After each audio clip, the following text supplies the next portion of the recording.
সুপ্রিয় দর্শক, আজকে আরও একটি শুক্রবার এবং আপনারা দেখতেই পাচ্ছেন আমার পোশাক দেখে বোঝা যাচ্ছে যে আজকে আসলে শুক্রবার, জুমার দিন। এবং এই জুমার দিনে আপনাদের সামনে আসার মূল কারণটি হচ্ছে যে আজকে খুব ডিফারেন্ট একটা বিষয় নিয়ে আপনাদের সাথে আলাপ করব। তা হচ্ছে আমাদের সম্প্রতি আপনারা জানেন যে 45তম বিসিএসের ফলাফল প্রকাশিত হয়েছে এবং লিখিত, এবং 44তম বিসিএসের চূড়ান্ত সুপারিশ প্রকাশিত হয়েছে। তো 44তম বিসিএসে আমরা দেখতে পাচ্ছি যে 1690 জন ব্যক্তি সুপারিশপ্রাপ্ত হয়েছেন। আমরা তাদেরকে অভিনন্দন জানাই। তবে আজকের আলাপটা হচ্ছে যে বিসিএসটা যে আজকে এত উন্মাদনা সৃষ্টি করেছে, তো আমাদের দেশে কর্মসংস্থানের এই ঘাটতির সময় যে ওয়ার্কফোর্স সারপ্লাস কিন্তু ওয়ার্ক প্লেস ডেফিসিট, এই সময়টাতে আসলে বিসিএসে কী ধরনের সংস্কার আনা প্রয়োজন। বিসিএসে আপনারা জানেন যে বয়সের ডিফারেন্সটা কিন্তু একটা সমন্বয় করা হয়েছে, যে আগে 30 বছর ছিল সেটা 32 বছর করা হয়েছে। সো আমার মনে হয় যে এটার সাথে একটা সংস্কার করা প্রয়োজন ছিল, তার বিষয়ে আজকে আলাপ করছি। প্রথমত যে পয়েন্টগুলো আপনারা দয়া করে একটু খেয়াল করবেন, প্রথমত হচ্ছে আমাদের 44তম বিসিএস থেকে আমরা দেখতে পাচ্ছি যে রিপিট ক্যাডার, অর্থাৎ একই ব্যক্তি দুইবার একই ক্যাডারে সুপারিশপ্রাপ্ত হয়েছেন।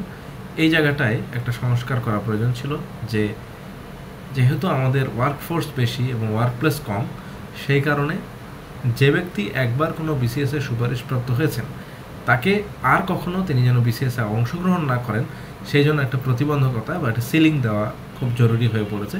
এবং আমি সংশ্লিষ্ট কর্তৃপক্ষের কাছে উদারত আহ্বান জানাবো যে তারা যেন এই বিষয়টি অন্তত একটি অধ্যাদেশ জারি করেন অথবা একটি নিয়ম করেন, যে যখন কেউ বিসিএসের ফর্ম ফিল আপ করবে তখন একটা কলাম থাকবে বা একটা পার্ট থাকবে যে আপনি কোনো বিসিএসে কর্মরত আছেন কিনা। এটা হলো প্রথম বিষয়। দ্বিতীয় হলো, আমরা দেখতে পাচ্ছি যে বিভিন্ন সরকারি স্কুল, কলেজ, বিশ্ববিদ্যালয় এবং দেখা যাচ্ছে সরকারি ব্যাংক, বিমা সহ যেগুলো নন বিসিএস বা নন ক্যাডার, সেখান থেকেও অনেকে ক্যাডারভুক্ত হওয়ার জন্য বিসিএসে অংশগ্রহণ করছেন।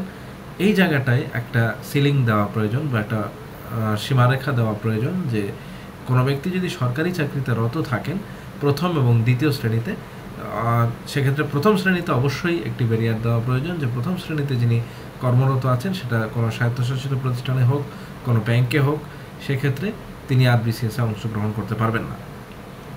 3 নম্বর যে সংস্কারটি আনা প্রয়োজন সেটা হচ্ছে যে আমাদের দেশে আমরা দেখতে পাচ্ছি যে একজন ব্যক্তি যতদিন বয়স থাকে ততদিন পর্যন্ত বিসিএস দেয়। এখন এখানে সংস্কারের ক্ষেত্রে যে বিষয়টি মাথায় রাখা প্রয়োজন সেটা হলো যে যে ব্যক্তি কখনো বিসিএস পায়নি সে যদি 32 বছর বয়স পর্যন্ত দেয় তাতেও সমস্যা নেই, কারণ হচ্ছে যে সে তো বিসিএস পায়নি এখনও, সে তার একটা চাকরির প্রয়োজন। কিন্তু যে ব্যক্তি বিসিএসে অলরেডি কর্মরত আছে, যেমন ধরুন 40তম বিসিএসে একজন ব্যক্তি একটা ক্যাডারে কর্মরত আছে, সে আবার বয়স থাকার কারণে দেখা যাচ্ছে যে 44তম বিসিএসে আবার পরীক্ষা দিয়েছে, তখন সে সুপারিশপ্রাপ্ত হয়েছে অন্য একটা ক্যাডারে। তো এই যে একজন ব্যক্তি দুইবার বিসিএসে সুপারিশপ্রাপ্ত হওয়াতে দুইটা আইডি সে ব্লক করে ফেললো, এই জায়গাটায় সংস্কার আনা খুবই জরুরি। কারণ আপনারা জানেন যে বিশ্বব্যাংকের একটি সমীক্ষা রয়েছে, তাদের প্রেডিকশন অনুযায়ী 2050 সাল পর্যন্ত বাংলাদেশের জনসংখ্যার যে ডেমোগ্রাফিক ডিভিডেন্ড, সেই ডেমোগ্রাফিক ডিভিডেন্টের আওতায় বাংলাদেশ একটা সুবিধা পাবে, যে তাদের ওয়ার্কফোর্স বা 18 থেকে 50 বছর বয়সী মানুষের সংখ্যা থাকবে বেশি এবং 60 ঊর্ধ্ব অবসরপ্রাপ্ত মানুষের সংখ্যা থাকবে কম। কিন্তু 2050 সালের পরে দেখা যাবে যে 60 বছরের ঊর্ধ্বের মানুষের সংখ্যা হয়ে যাবে বেশি এবং ঠিক ভাইস ভার্সা বা উল্টে যাবে। ফলে যেটা হবে যে এই সময় যদি আমরা এমপ্লয়ি ডেফিসিটের জায়গাটা এখন যদি আমরা প্রয়োগ করি তাহলে কিন্তু আমাদের ভুল হবে। এমপ্লয়ি সারপ্লাস চলছে, সো সারপ্লাসের সময় যেই পদক্ষেপগুলো নেওয়া প্রয়োজন সেগুলো আমাদের নিতে হবে।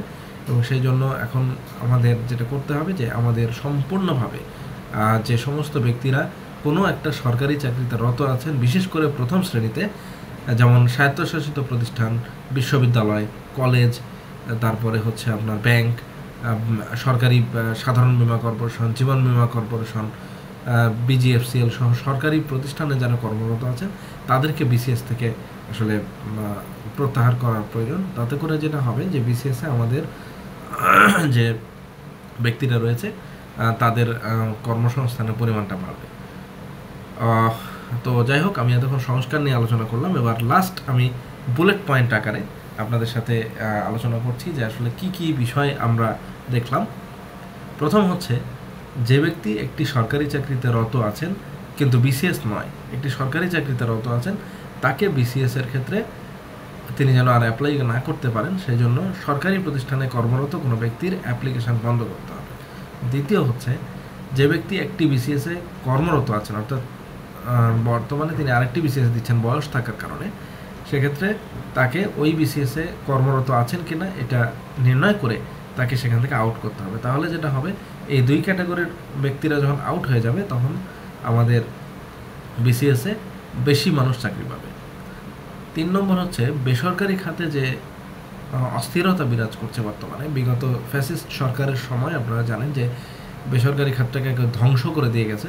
তো এইখানে বেসরকারি খাতে যদি একজন ব্যক্তি সম্মানজনকভাবে তার জীবিকা অর্জন করতে পারে, তাহলে কিন্তু সরকারি চাকরিতে তার যাওয়ার যে উচ্চাকাঙ্ক্ষা এবং তার যে রেসের ঘোড়ার মতো দৌড়ানোর যে টেন্ডেন্সি, সেটা কিন্তু সে মুক্তি পাবে। সো এই জন্য বেসরকারি খাতেও আমাদের মনোযোগ দিতে হবে।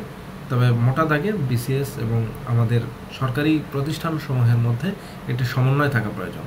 আরেকটা বিষয় যেটা অতিরিক্ত টিপস হিসেবে আমি দিতে চাই, সেটা হচ্ছে, যেহেতু আমাদের দেশে বিসিএসের প্রতি একটা ঝোঁক রয়েছে বর্তমানে, সো এইটা তরুণ প্রজন্মের এই ঝোঁকটাকে কাজে লাগিয়ে আমরা একটা কাজ করতে পারি।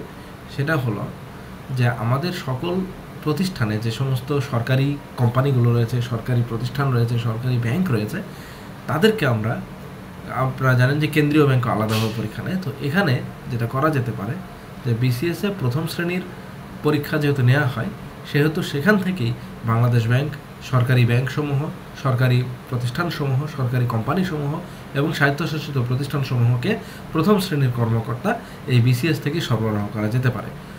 তো তাহলে যেটা হবে যে বিসিএসও দেওয়া হলো, আবার এদিকে সরকারি প্রতিষ্ঠানের যে ওয়ার্কফোর্স, সেটাও কিন্তু ওয়ার্কফোর্স পেয়ে গেল।